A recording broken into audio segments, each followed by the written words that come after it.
Hello everyone, this is Sergei from Ushanka Show again, and while I'm working on my main video I decided to record another short story that I just remembered.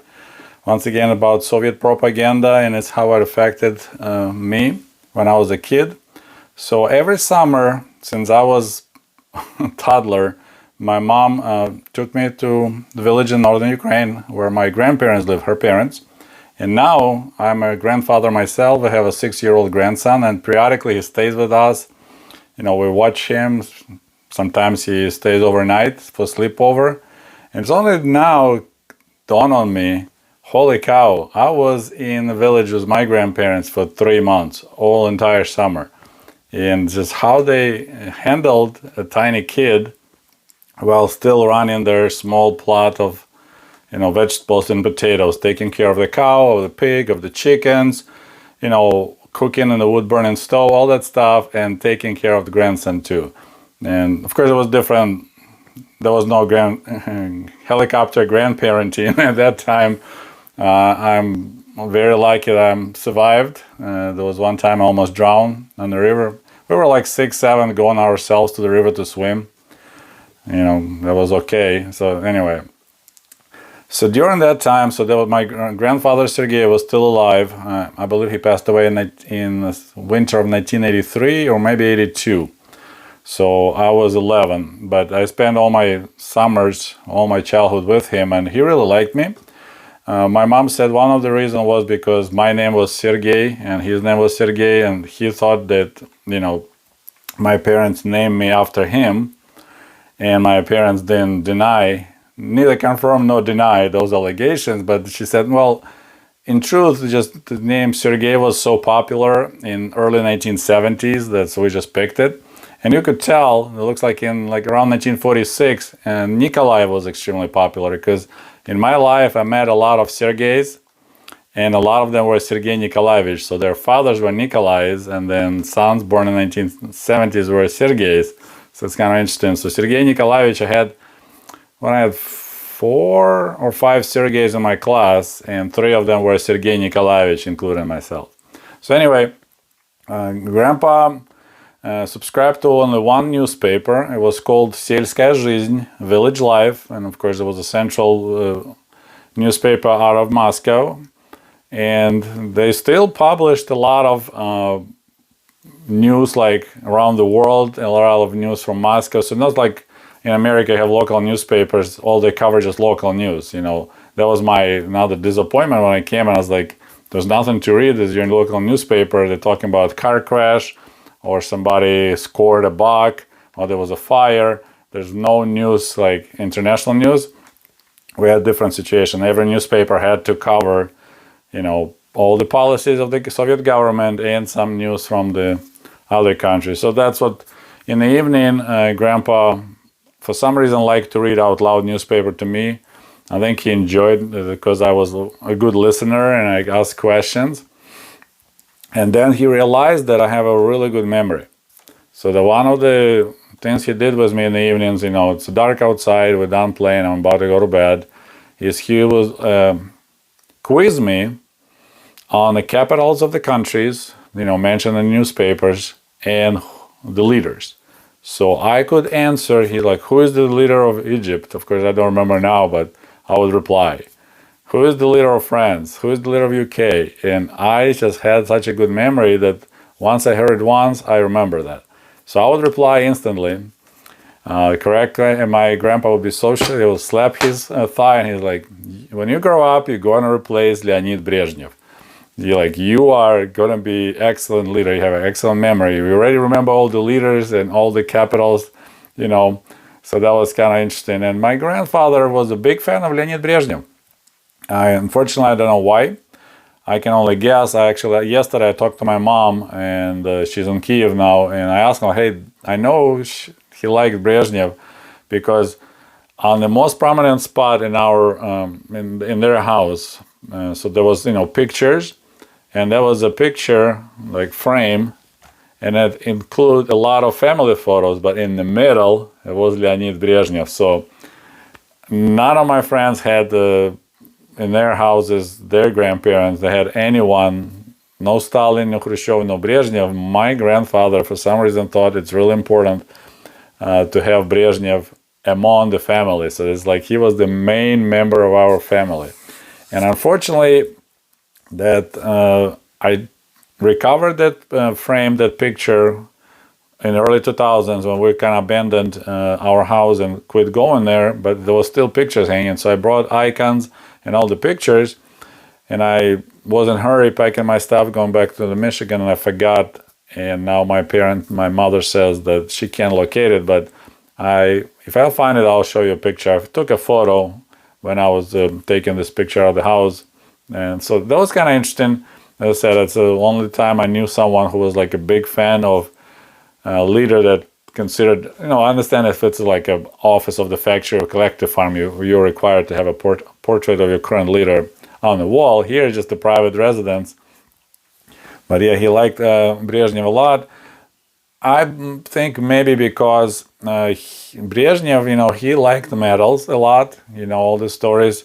My favorite joke that he went into surgery, and we call it plastical surgery, to expand his chest because they just couldn't fit any more medals, so they needed to make his chest bigger so they can add more medals. Like I think he holds world record, Guinness record of amount of medals being awarded. There's jokes about how many kilograms of metal was on his chest. But also he considered medals like a great thing to share with other people. So he was just basically, let's just give you a medal. So they were awarding everyone and everybody and everything. Like they gave medals to cities. Hey, was a big meeting and they have a flag, of Kiev, and they're like, today you're becoming, Order of Lenin Award. Kiev gets like, okay, what do we get from it? Really nothing. So that was left and right. And so he started giving a lot of medals to people, the veterans of World War II, but we called it the Great Patriotic War, of course.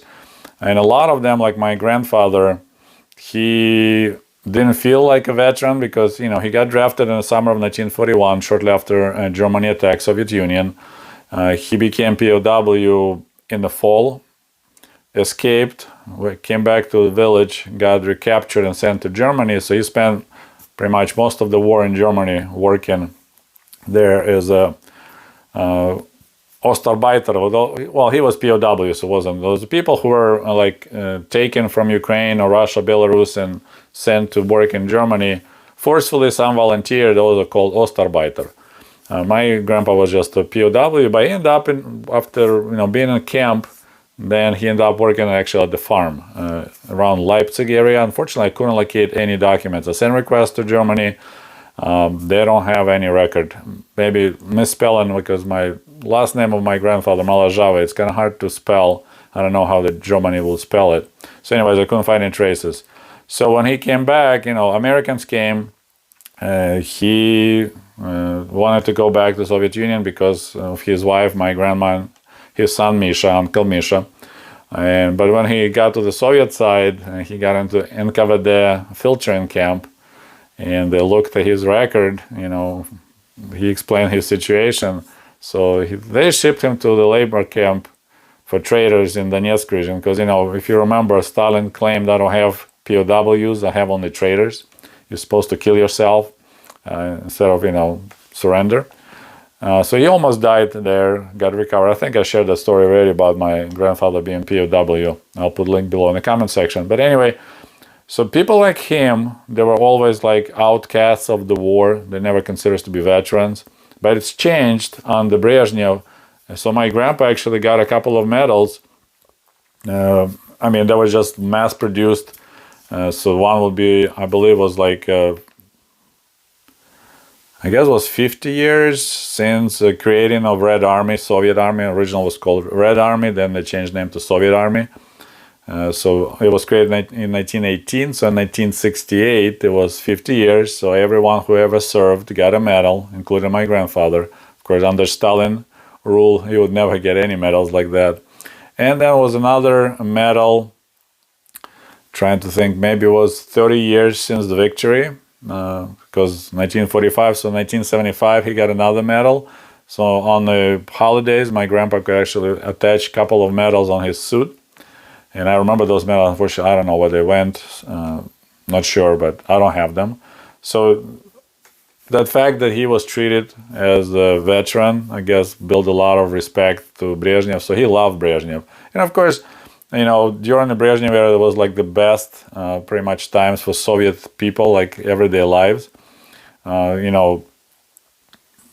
Before that, it was mess in some regards. But anyway, Brezhnev kind of let it slide. So people just enjoyed their lives. There were still lines, like in our village. To buy bread, you had to spend at least an hour or 2 hours in line. You go in advance and wait for the bread truck to arrive, otherwise you won't get any bread. But otherwise, generally, people like life got better. A lot of it, of course, because they started selling oil to the Western Europe, and oil was at its peak price in late 70s. So Soviet Union was making tons of money, foreign currency, so they can import a bunch of foodstuffs. So the general situation got improved.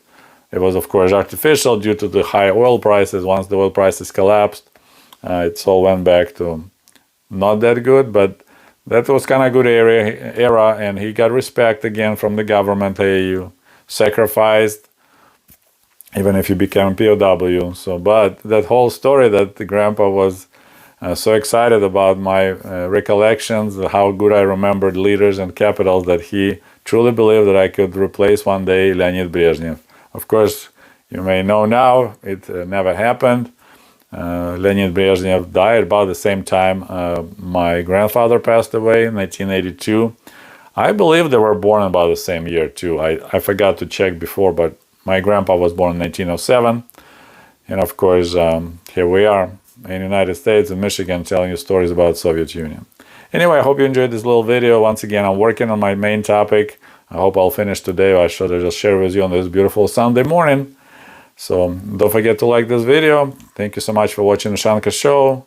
And I just recently got a message. Someone noticed my books. So this is American Diaries 1996 right behind me. I also have American Diaries 1995. You can buy, order from my site, Sputnikoff.com. I can sign you. Have a signed autographed book. So it will support my work as well. So once again, thank you for watching Ushanka Show. We'll talk to you soon. До побачення. Goodbye.